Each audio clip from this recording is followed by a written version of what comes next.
Hello friend, आज मैं आपको एक ऐसे टॉपिक्स के बारे में पढ़ाऊंगा जो इनडायरेक्टली मेजरमेंट करता है, अप्रत्यक्ष रूप से किसी पार्ट्स को मेजरमेंट करता है। इस मेजरिंग टूल्स की आवश्यकता हमको क्यों पड़ी? आप जानते हो कि किसी भी देश के विकास के लिए कल कारखानों और उद्योगों का होना अति आवश्यक है और इन उद्योगों को सुचारू रूप से चलाने तथा गुणवत्ता युक्त पार्ट्स के उत्पादन के लिए अधिक कुशल, पढ़े लिखे, अनुभवी कारीगर की आवश्यकता होती है। लेकिन उद्योग धंधों को चलाने के लिए ये इम्पॉसिबल है कि सारे कारीगर्स या जितने भी वर्कर्स होते हैं, जितने भी ऑपरेटर्स होते हैं, सब इंटेलिजेंट या अधिक पढ़े लिखे या अधिक अनुभवी हो। इसलिए इस बात को ध्यान में रखते हुए कि कल कारखानों में सभी कारीगर्स पढ़े लिखे नहीं होते हैं, इसलिए हम कम पढ़े लिखे कारीगर से भी काम करने के लिए, एक्यूरेसी के साथ साथ पार्ट्सों के उत्पादन के लिए हम एक ऐसे इंस्ट्रूमेंट का या ऐसे औजार का उपयोग करते हैं जो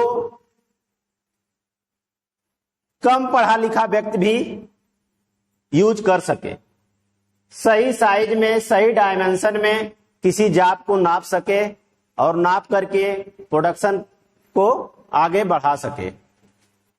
तो उस इंस्ट्रूमेंट का नाम है कैलिपर। अब थोड़ा से आपको ये हम बता दें कि कैलिपर का यूज कहां कहां पे करते हैं। जैसे किसी जाब की लंबाई को मेजरमेंट करता है, किसी जाब को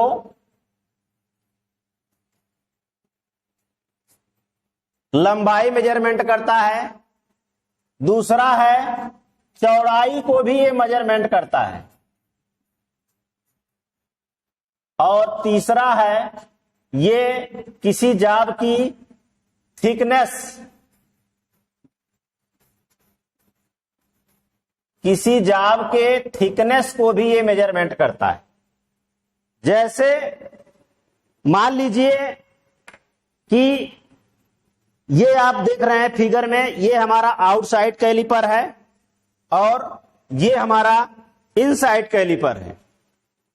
अगर हमको किसी जाब की लंबाई, चौड़ाई या थिकनेस को मेजरमेंट करना है, जैसे मान लीजिए ये है आपका, अगर इसके द्वारा हम इसकी लंबाई को मेजरमेंट करना है, बाहरी डायमेंशन को मेजरमेंट करना है, तो इस तरह से हम इसके दोनों लोगों के द्वारा हम मेजरमेंट कर लेते हैं। ऐसे देखिए, ऐसे यहां से एडजस्टेबल नट से सेट कर लेते हैं और बाद में इस डायमेंशन को हम स्टील फुट रूल के द्वारा या वर्नियर कैलिपर के द्वारा हम मेजरमेंट कर लेते हैं।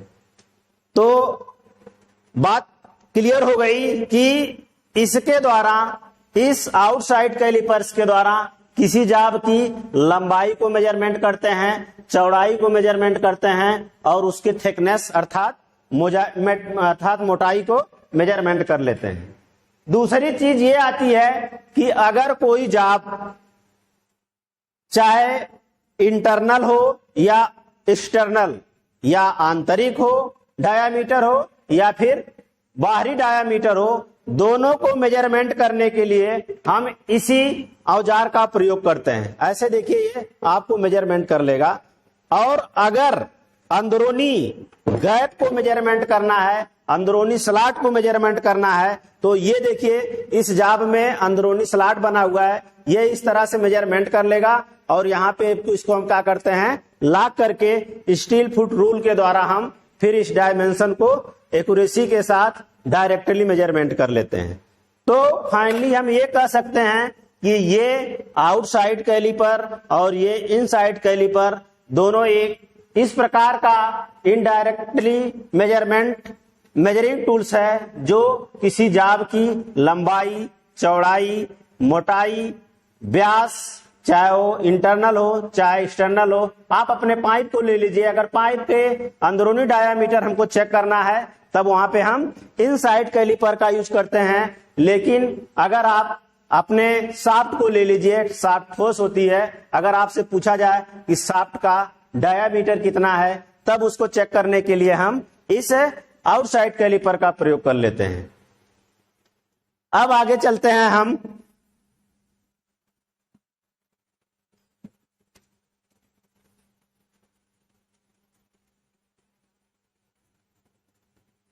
ये कैलिपर्स जो होता है किस धातु का बना होता है।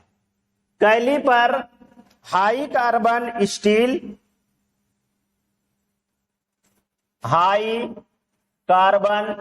स्टील या mild steel MS,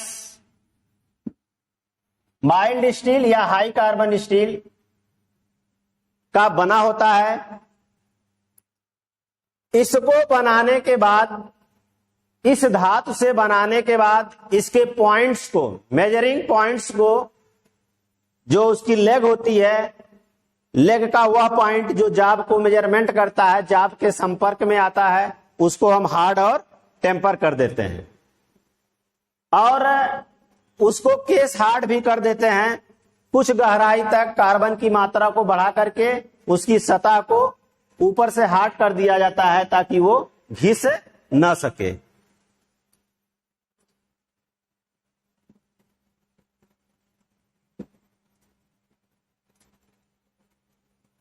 size, caliper की साइज कहां से लेते हैं? कैलिपर की साइज हम आपको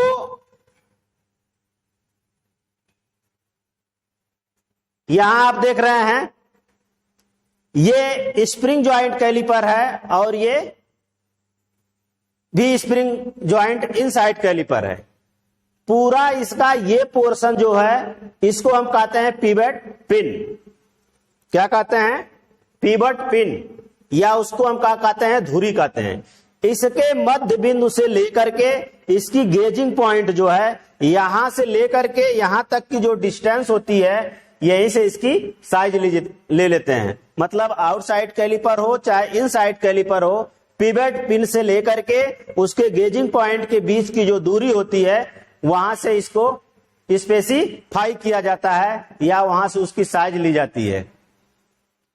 नेक्स्ट आगे चलते हैं हम।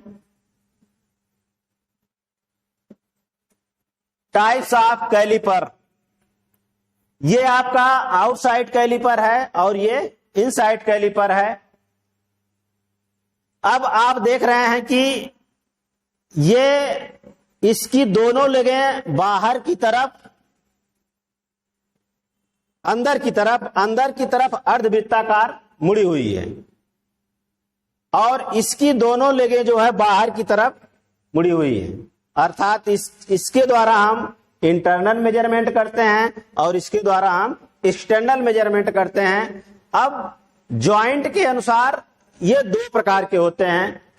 ये जो है आपका स्प्रिंग जॉइंट कैलिपर है, आप देख रहे हैं ये स्प्रिंग, इसके ऊपर भी एक स्प्रिंग लगी हुई है और यहां भी एक स्प्रिंग लगी हुई है और इसका संबंध इसके दोनों लेगों के वजह से है और इस स्प्रिंग की ही वजह से ये एक्यूरेसी में मेजरमेंट करता है। और इसको एडजस्ट करने के लिए यहां पर एक थंब स्क्रू लगा हुआ है और इसमें भी एक थंब स्क्रू लगा हुआ है, इसमें भी एक थंब स्क्रू लगा हुआ है और दोनों को एडजस्ट करने के लिए यहां पर देखिए आप एक नर्लिंग नट लगा हुआ है और यहां भी एक नर्लिंग नट लगा हुआ है। मेजरमेंट करने के बाद हम डिस्टेंस को यहीं पे इस नर्लिंग नट के द्वारा लॉक कर देते हैं।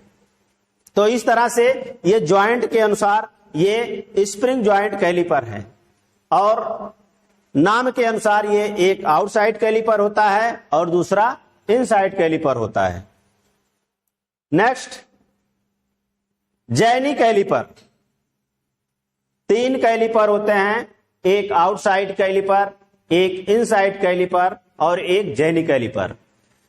जो आउटसाइड कैलिपर होता है और इनसाइड कैलिपर होता है ये डिस्टेंस को मेजरमेंट करता है, लेकिन जो जैनी कैलिपर होता है ये क्या करता है, मार्किंग करने का काम करता है। क्या करता है, मार्किंग करने का काम करता है। अब इसके 3 नाम हैं, जैनी कैलिपर्स के 3 नाम हैं। Number 1 hermaphrodite.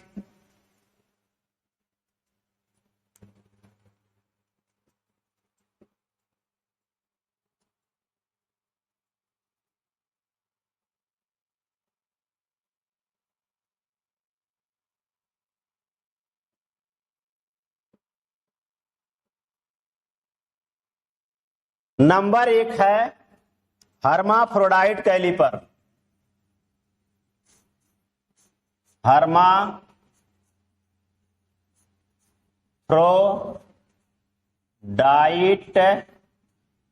Caliper.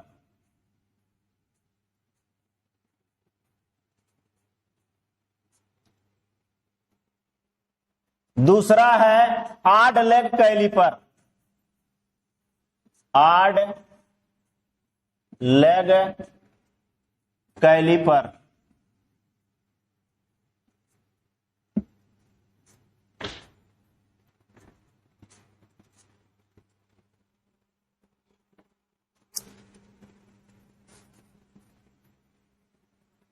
Leg and point caliper.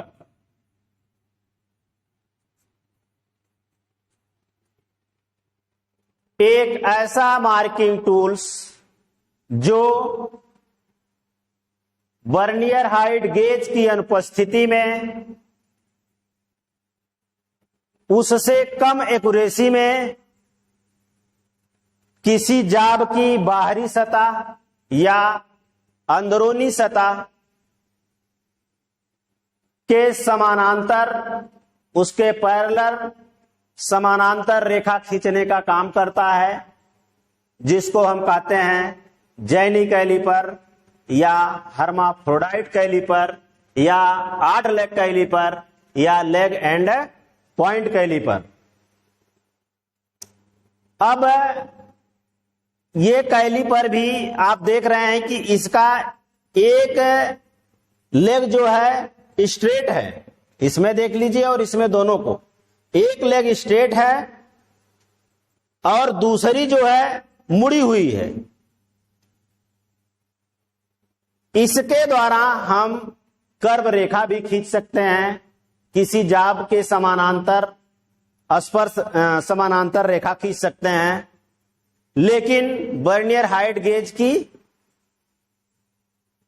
से कम एक्यूरेसी में। नेक्स्ट,